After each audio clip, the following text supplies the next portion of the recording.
men in general don't see you as harshly as women do. And I get this because in our campfire group and talking with women, to hear the conversations women have, I'm convinced that women are pretty harsh on themselves, some more so than others. If they were actually to say out loud the things they would say about themselves, they'd be embarrassed. 3 keys on how a man sees you. Now, there's probably 100 I could come up with, but these 3 stand out because women I talk with sometimes wonder or misinterpret what a man does, or perhaps even what he doesn't do. So if you'll remember these 3 things, it'll help your lenses as you're looking and interpreting what he's doing or what perhaps he's thinking about. So key number 1, men don't give chances like women do. I don't know that women give a lot of chances in a relationship, meaning if she's not sure about him, if she doesn't know she's attracted, if she's not really sure where this is going to go. But in general, in talking with women, women tend to give more of a chance.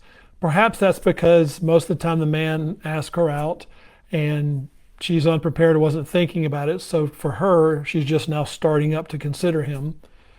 Perhaps it's just the way society is. But women are more likely to give a chance to see how it goes. Maybe 1 date, 2 dates, 3 dates. Men don't do that. So when a man makes a gesture towards you, when he makes an offer to you, that indicates interest. And so if he doesn't respond a certain way, if he doesn't say stuff the way you're used to, the reason why I don't put as much stock in that, and I always tell me what he's doing. So is he asking you out? Is he following up?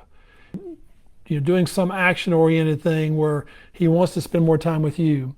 Now notice that's different than, is he telling you he loves you? Is he showing you affection the way you like? Because the way you would communicate love, the way you would connect with him, isn't necessarily the way he's going to. So there's 2 rules with this.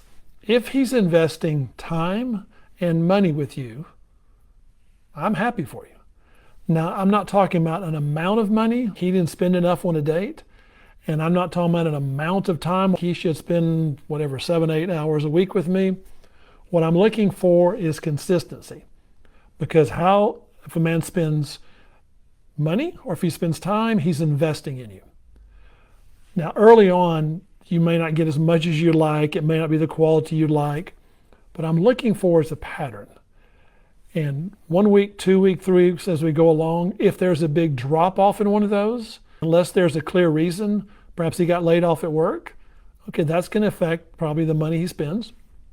If it's not something obvious like that, then if I hear that he's consistently spending time and money on you, that's not him giving you a chance. That's not, is he doubting my love? Now, he may not say the things you want him to say, and that's for future as you get to know him and you begin to do things with him. But early on with this, we're looking for those 2 things, because if he's doing those things, he's not giving you a chance. He's not so much as having doubts with you. He just may be expressing stuff differently than you would like. Number 2, he is not nearly as harsh with you as you probably are with yourself. I know there are relationships, from talking to a woman, that you've had where the man was probably mean. Perhaps he was rude or ugly or said something that was just awful. And from that, it might be easy to think, oh gosh, that's what guys are like when they get really upset. Or that's what happens when I respond poorly. Maybe you overreacted to something. But that's not men in general. Men in general don't see you as harshly as women do. And I get this because in our campfire group and talking with women, to hear the conversations women have, I'm convinced that women are pretty harsh on themselves, some more so than others. If they were actually to say out loud the things they would say about themselves, they'd be embarrassed. He doesn't look at you, whatever perceived flaws you might have. He doesn't look and analyze like you might do in the mirror. He doesn't remember the things you have in your past that you're ashamed of and you wish you could go back and undo. What he pays attention to is your perception of it. If something happened really bad to you growing up or bad to you in a bad relationship, that doesn't affect him or doesn't have any description of you as much as if you think that defines you as, I'm so clueless, I can't believe I fell for this, I can't believe I'm so trusting that I would let a man do this. What you do with that pain is going to shape his perception more so than anything that's happened to you. I had one client years ago, and her dad, according to her, was very controlling. And she was 27, I think, at the time, and he still wanted to know what time she was getting in. And she just had to set all kinds of boundaries with him. And she rarely got to see her mom and dad because going over to see dad was like a nightmare. And she was worried about meeting someone, and she had trouble meeting someone or finding someone she connected with. And when we kind of got to the root of it is, I'm afraid he's going to meet my dad. Well, at some point, he probably is going to meet her dad. And then her fear is, well, what's he going to think of me, seeing what kind of dad I have? Or I could take this to, what's he going to think of me based on my childhood, based on what I grew up with, or based on my ex? And I reminded her, I said, he's not falling in love with you because he has an ideal perception of who you are. He's falling in love with you just because of who you are. And he's predisposed to actually find you appealing. And if there's something that's happening with your past, or there's some flaw you think you have, he doesn't see it the way you do. He hasn't grown up with it. He hasn't been shamed with it. He hasn't had people make fun of himself like you have with you, or whatever you went through. That's why a lot of times men don't understand if something's really bothering a woman. They're not trying to be insensitive as much as they don't see it as a problem, or they don't see there's insecurity at all. I mean, it is to her, but to him, he sees it as fine. It's part of her.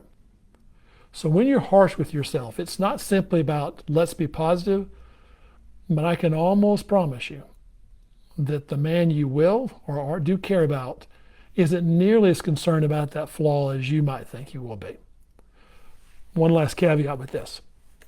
If you make it a point to hint, if you make it a point to call attention to it, if you make it a point, to voice that insecurity over and over again, he will start to notice it more. So while we want to be able to share and talk about things that are really important to us, we don't want to shape his opinion in a way where he has to disprove our fears. That's always goes with the joke, does this dress make me look fat? That's an awful question. I mean, I know it's kind of funny when folks do it. If it's done once or twice, fine. But the problem with things like that are repeated is in his mind is he starts to doubt. Maybe it does. Or maybe she, wow, maybe her weight's a bigger deal than I realized. I kind of liked her shape, but boy, she keeps pointing out that whatever this feature is bad or that feature is bad. See, we don't want to do that in the same way you wouldn't want a man doing that with you. I've heard women talk about the ones that date bodybuilders, and the guy's always saying, I'm generalizing, saying, do I look bigger? Do my arms look bigger? And after a while, it just drives her crazy. She can't tell. They're big. So men are not nearly as harsh as you, is number two. Number three, and this is most key, connecting for a man happens when things are calm, not when they are intense. Men love intensity. Men like it, but when men are intense, men flame out. It goes really high like a rocket, then it explodes, then it calms down. Again, that's normal. Those that have gone through the bonding stages, that program know we talk about that in stage 3. Stage 3 is a stage of disillusionment. We know that happens after stage 2, and it's real intense and hot and heavy. Again, normal with that. We don't want to jack up module number 2 or stage number 2 because we know the crash is going to be awful. But that's not how he's bonding. It may look like it. He may seem so certain, and I don't think he's lying. Women are more likely to bond through intensity than men are. So when a man feels really intense, it's not that's, oh my gosh, it's bad, or we want to get away from that. As much as, remember, that's not when he's connecting. For men, that calm period, being able to sit with someone and know that she gets him and she listens. Again, we don't want this all the time because that's when his guard is down. When his guard is down and you're nearby, that's him connecting. I've had other men talk about this, and every man I talk to gets this. It's how good it feels when you're in your home and The woman you love, you have kids too, but if they're just in the house, what a great feeling that is just to know that they're close. You don't even have to talk to them. That's why, ladies, sometimes it may drive you crazy when he's sitting there watching his sporting event or his thing and you're just there and you're not talking. He's connecting. You're not connecting because you're just sitting there watching something or you're watching a game or whatever you're doing. But he is connecting with him. So therefore, when it's calm with him, remember that's when his guard's down, and just you being in his presence has more connecting than you can imagine. That's why also during this time, when it's calm like this, and you're sharing, it isn't so much the sharing information, it's the fact that he feels like you're actually listening and you get him. And that's not a logical thing that you can repeat back every word. It's a man can tell when he has your undivided attention. And again, it doesn't necessarily mean that you're super focused on him as much as you're comfortable being with him. That makes him feel safe, one that he can open up and share if he wants to. But just having him close gets him used to you being a part of his life. So when those calm times are actually going to have more of an impact on him as far as bringing you close, having something that really connects both of you together. I remember these three things may be different than what you're used to. Remind yourself of these. As opposed to just looking for what's familiar. There's one person I know recently, and I've heard this a lot. She says, the man she cares about, he doesn't tell her he loves her. Why won't he tell me? Now, he does a lot of stuff. He's someone that's willing to fix anything.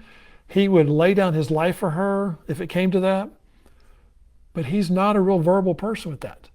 He's not someone that can share a lot of emotion. That's not his love language. That's not what he does well with. Now, could he get better at this? Sure. Would I suggest to him that you say this to her at times? Yes. But is he going to be someone that's very emotive all the time and going to tell her? Probably not. And even though that's a need of hers, my question to her, to anyone is, if this is really important, wonderful. This may not be your guy. Just because it's important to you, it doesn't mean a man's going to do it. And it doesn't mean he should do it. Is we want it to be where you have a good fit with someone and that he can do some of it. But if it's something that's really critical for you, let's don't try to make the man into that. Let's don't try to mold him and shape him. Let's accept him for who he is and then share your preferences with him so that you get some of that. And that also helps you decide, is this something really critical? Because in her case, while she would like that, that's not enough to walk away from. That's not enough to say he can't have it. If it was something really big for her about the need to feel protected, and the man was very, didn't pay much attention in public and just wasn't watching out or anything, would take them in risky places, that probably wouldn't be something that's going to last for the long term. So remember these three things when you're evaluating. Remind yourself, remember how he values you and sees you isn't going to be through the same lenses that you tend to see yourself or your girlfriends tend to see. All right, thanks for joining us. Be sure, if you're watching the podcast, click the like button, leave a comment, or be sure and tell your friends, and be sure and visit us at Relationship Headquarters. Talk to you next time.